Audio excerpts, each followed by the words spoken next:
পারমিতার বিয়ের কথা শুনে চমকে গেল হৈমন্তী। সম্পূর্ণ জানতে ভিডিওটিতে একটি লাইক করে প্রথম থেকেই দেখতে থাকো। গল্পের শুরুতেই দেখা যায় অংশুমানের তো ছুটি হয়ে যাওয়ার সময় হয়ে গেছে। এর মধ্যেই পারমিতা এসে বলে, এই যে অংশু, তাড়াতাড়ি করে খাবারগুলো খেয়ে নাও তো। খাবো না বললে কিন্তু শুনবো না, খেতে তোমাকে হবেই। আর তার মধ্যেই ফুলকি বলে, অবশ্যই খাবে, আমাদের দাদা ভাই দিদি ভাইয়ের রান্না করা খাবার খাবে না সেটা কি হতে পারে বলো। আর তখনই লাবু বলে, ঠিক বলেছো ফুলকি, খেয়ে নাও তো ঝটপট করে। এর মধ্যেই পারমিতা বলে, সত্যি তোমরা এমন করে বলো না, মনে হয় যেন আমি ছ্যাঁচড়া রান্না করলেও সেটাও ভালো লাগবে খেতে। ফুলকি তখন বলে, হ্যাঁ দাদা ভাইয়ের কাছে তো সেটাই অমৃত লাগবে। এর মধ্যে অংশু বলে, ফুলকি তুমি তো দেখছি বড্ড বেশি কথা বলতে শুরু করে দিয়েছো। রোহিত তখন বলে, অংশুদা তুমি তো আসতে পারছো না, তোমার হয়ে আমি বরং কানটা মুড়ে দিই। এর মধ্যেই চলে এসেছিল রিকি। রিকি দরজার ওখানে দাঁড়িয়ে দাঁড়িয়ে দেখতে থাকে পারমিতা আর অংশুমানকে নিয়ে কথা বলছে সবাই। রিকি তখন মনে মনে ভাবে, আমি অংশুকে ভালোবাসি, পারমিতা দি তো সেই কথাটা অংশুকে একবারও বলল না। এই জন্যই আমার এতটা রাগ হয় পারমিতাদির ওপরে। কথাটা বললে কি এমন হতো, আমি বিশ্বাস করে ভরসা করে কথাটা বললাম, তাও বলল না।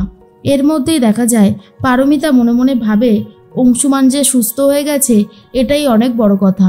আমার জন্য যদি ওর কোনো ক্ষতি হতো সেটা আমি কখনোই মেনে নিতে পারতাম না। এর মধ্যেই অংশুমান বলে, আচ্ছা আমার আজকে ছুটি হয়ে যাবে তো? রোহিত তখন বলে, হ্যাঁ হ্যাঁ নিশ্চয়ই ছুটি হবে, আর কিছু ফর্মালিটি বাকি রয়েছে সেটা আমি করে দিই, তারপরেই তোমার ছুটি। তখনই অংশুমান বলে, বাহ তাহলে তো খুবই ভালো, হসপিটালে থাকতে আমার আর একদমই ভালো লাগছে না। এর মধ্যেই চলে এসেছে ডাক্তারবাবু আর বলে, আজকে আপনার ছুটি হয়ে যাবে, আপনি একদম সুস্থ আছেন। রোহিত বলে, বাঁচালেন, আমার আর এখানে থাকতে ভালো লাগছিল না, মনে হচ্ছিল কখন আমি ছুটি পাবো আর কখন আমি এখান থেকে বেরোবো। তখনই ডাক্তারবাবু বলে, যাক এখন তো নিশ্চিন্ত। এর মধ্যেই রোহিত বলে, অংশুদা তোমার সাথে আমার কিছু কথা আছে, যেই কথাগুলো এখনই বলে নেওয়াটা ভালো। অংশুমান তখন বলে, কি ব্যাপারে কথা বলো তো? অংশুমান তখন বললে রোহিত বলে, আরে বাবা তুমি আমাদের বাড়ি এসো না, তারপরেই তোমাকে সবটা বলবো, ভয় পেও না, ভয় পাওয়ার মতন কোনো কথা না। অংশুমান বলে, না না সে তো বুঝলাম, কিন্তু কি কথা বলবে সেটাই বুঝতে পারছি না। আর রোহিত তখন বলে, যেটা বলবো সেটা তোমার জন্য খুবই ভালো একটা কথা, মিলিয়ে নিও আমার কথাটা। এর মধ্যেই রোহিত তো অংশুমানকে নিয়ে চলে যায় নিজের বাড়িতে। তার মধ্যেই জেঠুমণি বলে, ওই তো অংশুমান চলে এসেছে, অংশুমানের জন্যই তো অপেক্ষা করছিলাম। অংশুমান বলে, মাস্টারমশাই কি হয়েছে বলুন তো? তখনই মাস্টারমশাই বলে, অংশু আমি আমার নিজের মেয়ের বিয়ে দিতে চাই, বলতে পারো নিজেরই মেয়ে, তোমার সাথে। আমি পারমিতার বিয়ের কথা বলছি।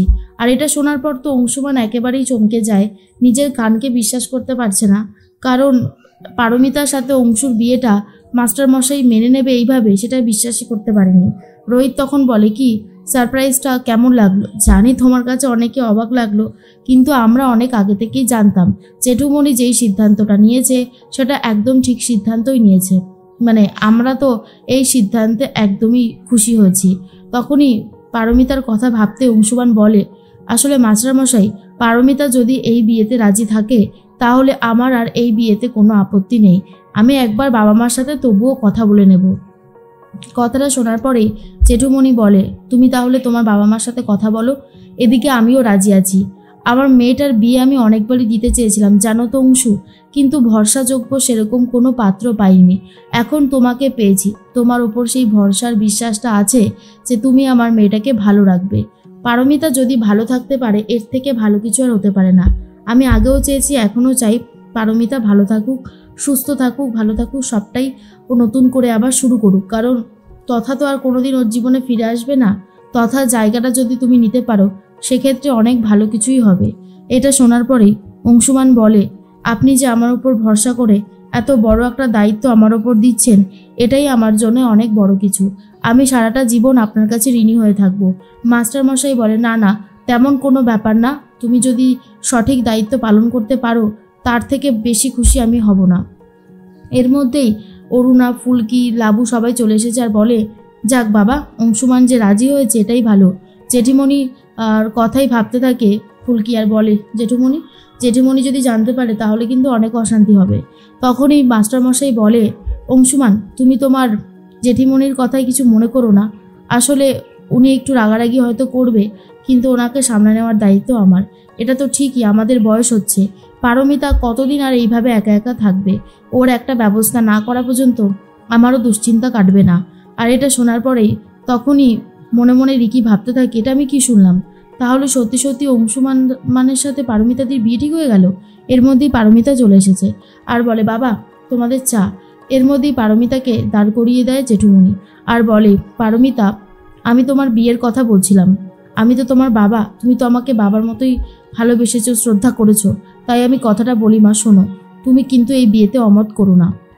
পারমিতা বলে, বাবা এসব তুমি কি বলছো? জেঠুমনি তখন বলে, আমি জানি তোমার এই কথাটা শুনতে কষ্ট হচ্ছে, কিন্তু এটা তো ঠিকই, তথা তো আর কোনোদিন তোমার জীবনে ফিরে আসবে না। তথার জায়গাটা তো অন্য কেউ নেবে বলো? অংশুমান তোমাকে ভালোবাসে কলেজ লাইফ থেকে, আমি পুরোটাই শুনেছি। আমি রাজি এই সম্বন্ধে। আমার মনে হয় তোমারও আপত্তি থাকার কথা নয়। এই সম্বন্ধে রাজি হয়ে যাও, তাতে ভালো তোমারই হবে। তুমি আস্তে আস্তে অংশুমানকে ভালোবেসো, জোর করার কিছু হয়নি। অংশুমানের কোনো কথাই শুনতে চায় না। পারমিতা রাগ করে ঘরে চলে যায়। তখন অরুণা বলে, না ফুলকি না, এখন তুমি কিছুতেই যাবে না পারমিতার কাছে। ওকে একটু একা থাকতে দাও, ও একটু একা থাকুক। যতক্ষণ না একা থাকছে ততক্ষণও বুঝতে পারবে না জিনিসটা। পারমিতা যত সময় কাটাবে তত বুঝতে পারবে। ফুলকি তখন বলে, আমিও চাই দিদি এই সম্বন্ধে রাজি হয়ে যাক, কারণ যতক্ষণ না রাজি হচ্ছে ততক্ষণ মনের মধ্যে একটা ভয় তো কাজ করে। এর মধ্যেই জেঠিমুনি চলে এসেছে মন্দির থেকে পুজো দিয়ে। রান্নাঘরে এসে দেখে চারিদিকে সবকিছু ছড়ানো আর বলে, পারমিতা কোথায় গেল? এখনো কেন আসছে না, কি জানি আবার কোথায় গেল? তার মধ্যে রিকি এসে বলে, একটা কথা বলার ছিল। আমি শুনছিলাম মাস্টারমশাই বলছিল পারমিতাদির সাথে অংশুমানের বিয়ের কথা। আর এটা শোনার পর তো জেঠিমণি অনেক বেশি রিয়াক্ট করতে শুরু করে আর বলে, কাবেরী শিগগিরই একবার আয় তো, এক্ষুনি গিয়ে মাস্টারমশাইয়ের সাথে কথা বলতে হবে। মাস্টারমশাই নাকি পারমিতার সাথে অংশুমানের বিয়ে ঠিক করেছে। এটা কি করে হতে পারে? পারমিতা আমার তথার বউ, এটা আমি ভুলি কি করে? জেঠুমণি বলে, কি ব্যাপার হৈমন্তী? হৈমন্তী বলে, আমি তো সেটাই জিজ্ঞেস করছি মাস্টারমশাই, তুমি আমার ছেলের বউকে অন্যত্র বিয়ে দিতে পারো না, পারমিতার বিয়ে ঠিক করেছো তুমি, তুমি কি করে এটা করতে পারো? জেঠুমণি বলে, আমি কিছুতেই মেনে নিতে পারছি না এটা। জেঠুমণি তখন বলতে থাকে, শোনো, আমি তোমাকে একটা কথা বলি, পারমিতার বয়স কত? ও তো অনেক ছোট, ও কি সারা জীবন এভাবে একা একা থাকবে? এটা তো হতে পারে না। তাই আমি বলছি পারমিতার বিয়ে হবে, অংশুমানের সাথেই পারমিতার বিয়ে আমি দেব। অংশুমান আর পারমিতা সুখে সংসার করলে আমি সব থেকে বেশি খুশি হব। কিন্তু এটা কিছুতেই মেনে নিতে পারে না হৈমন্তী আর বলে, এটা হতে পারে না মাস্টারমশাই, এটা কিছুতেই হবে না, আমি এটা হতে দেব না, কারণ আমি আমার ছেলের বউকে নিজের কাছেই রাখবো, এটা আমি তোমাকে বলে দিলাম। আর এই কথাটা শোনার পরে তো রীতিমতো অবাক হয়ে যায় ফুলকি আর বলে, জেঠিমণি খালি খালি জেদ করছে, এটা একদমই ঠিক হচ্ছে না, এটা করাটা ঠিক হবে না। আমার মনে হয় দিদির সাথে দাদাভাইয়ের বিয়েটা হলে দিদিভাই সুখী হবে।